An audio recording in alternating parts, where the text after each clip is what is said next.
এখন কি সেটা হচ্ছে? তাহলে ফাংশন পার্থক্য বুঝতে পারলেন? মদিনা হলো প্রথম ইসলামিক স্টেট, তারপর নবী সাল্লাল্লাহু আলাইহি ওয়াসাল্লাম রাষ্ট্রটাকে ঢেলে সাজালেন।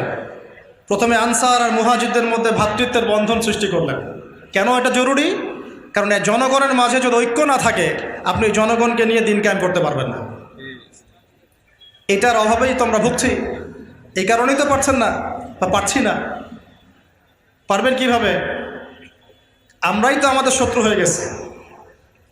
আমরা এমনভাবে আমাদের শত্রু হয়ে গেছি যে মনে হয় যে কারো মান সম্মান হানি করাটাকে মানুষ সওয়াবের কাজ মনে করে, তাই না? কোন এক ভাই একটা ভুল করেছে মনে করেন, হতেই পারে, বা পাপও করেছে মনে করেন, পাপ করতেই পারে। তো প্রথম দায়িত্বটা আমাদের এখন হয়ে গিয়েছে এই যুগে এসে, ওই পাপটাকে সরোয়ার্দী উদ্যানে গিয়ে 1 লাখ মানুষকে জড়ো করে বলতে হবে যে আমার অমুক ভাই আব্দুল্লাহ এই পাপটা করেছে। ওই সরোয়ার্দী উদ্যান হচ্ছে এখনকার ফেসবুক। বোঝাতে পারছি না মনে হয়?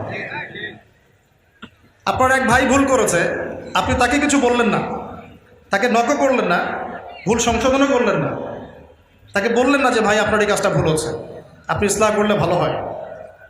সে জানলও না, বরং আপনি 1 লাখ মানুষের সামনে গিয়ে বললেন, এই শোনো, আমার অমুক ভাই আব্দুল্লাহ এই ভুল করেছে।